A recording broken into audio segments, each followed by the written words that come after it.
Through Sunday, the Boston Globe's convening a festival of documentary films, the GlobeDocs Festival. To tell us about one of the films being shown is the co-director of Requiem for the American Dream. It's a film about the country's growing economic inequality, featuring the linguist, philosopher, and activist Noam Chomsky. I'd like to welcome Kelly Nykes. Thank you very much for being with us, Kelly. Thank you, Chris.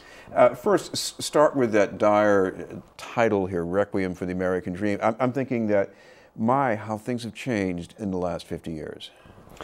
I think it's true. I mean, obviously, part of the reason that we chose title for the Requiem for the American Dream, I think part of the reason why we chose that title is because there is a significant difference between the opportunities that was available to a middle-class worker or a lower middle-class worker in the 1950s when you see this time period of exceptional growth that was quite egalitarian. The lower quintile in the American population did about as well as the upper quintile. There wasn't the type of inequality that we see today. And the stagnation that have happened in middle-class wages since the mid to late 80s has been extraordinary. And then we see that compounded by ongoing financial speculations, bubbles and bursts. And then we end up in a situation where we are today, where the staggering reality of what we're looking at now is that we have a financial crisis that happened in 2009 that was due to gross speculation, and as a consequence we have trillions of dollars that evaporate in value from the economy.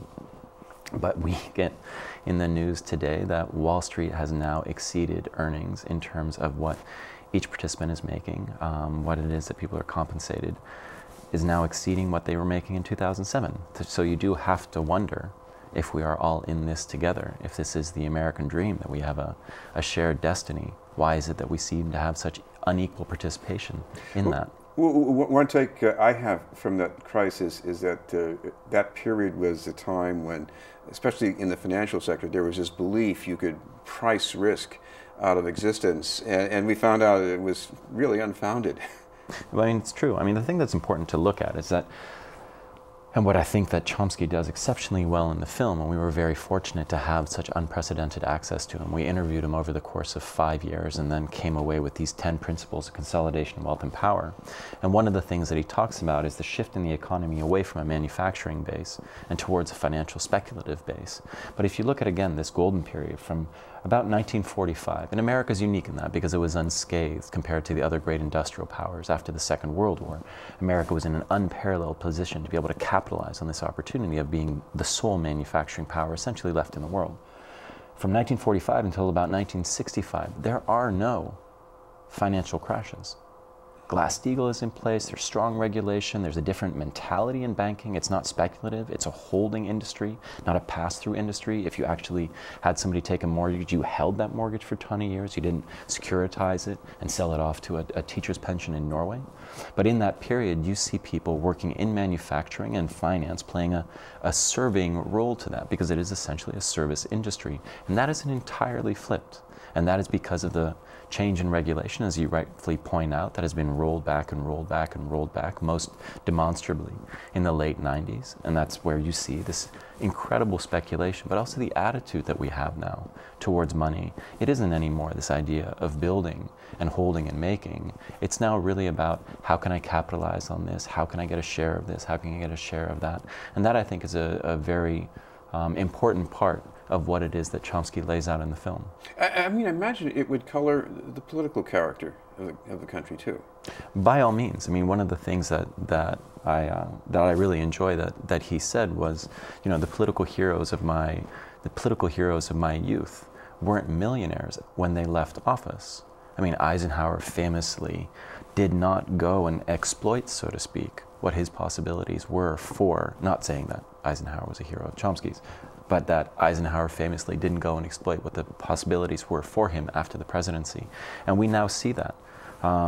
There's a clear recognition in Washington that the attitude towards public service has now become the same attitude that one has towards banking or towards dentistry or towards plastic surgery. This is another vehicle to amass wealth. You know, historically, the idea of going into public service was that you had a better idea of running the federal government that would benefit the overwhelming majority, or at least the majority, of the American people. And that doesn't seem to hold true anymore. If you go to DC, now there's a very clear understanding of how the system works, passing through the revolving door and being able to benefit from those relationships and associations that you made while you were a public servant, and being able to capitalize on those in the private sector. And that seems to be the predominant understanding of how things work. We're going to bring up an excerpt and let Noam Chomsky speak a bit for himself here. During the Great Depression, which I'm old enough to remember, there was, and most of my family were unemployed working class, it was bad. But there was an expectation that things were going to get better. There isn't today. Noam Chomsky has made 2 international reputations. The most important intellectual alive, America's leading dissenter. He is listed in anybody's catalog as among the top heroes of the New Left. He is among the 8 most quoted thinkers ever. Inequality is really unprecedented. It's like the worst periods of American history. The effect of the concentration of wealth is to yield concentration of power. Not only is it extremely unjust in itself, inequality has highly negative consequences on the society as a whole, because the very fact of inequality has a corrosive, harmful effect on democracy. This is a result of over 30 years of a shift in social and economic policy, completely against the will of the population. It goes back to the founding of the country. If you read the debates at the Constitutional Convention, James Madison, the main framer, said the major concern of the society has to be to protect the minority of the opulent against the majority. If you look at the history of the United States, it's a constant struggle between these 2 tendencies. Pressure for more freedom and democracy coming from below, and efforts at elite control and domination coming from above.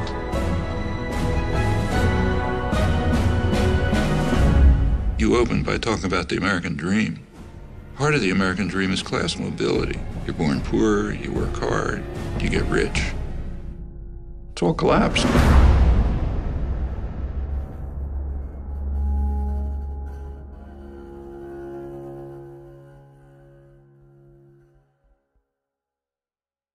Gary, talk about how you tell the story here, because it's a documentary film, and I guess to a certain degree, this has to be more show than tell. So how did you avoid this just being a lecture? Well, I think the important thing to recognize is that, and we've had the great fortune of interviewing Noam Chomsky for previous documentaries, but the important thing to recognize is that when you sit down with Noam Chomsky, and there are very few like him, I mean, he really is considered one of the world's leading intellectuals, and for terrific reason. I mean, he's been at the forefront of social commentary and critique of this kind for the better part of 60 years. When you speak to him, what it is that we decided to do with the film was target and make it very specific of what it is that we wanted to discuss with him, and really talk almost exclusively to these principles of consolidation of wealth and power.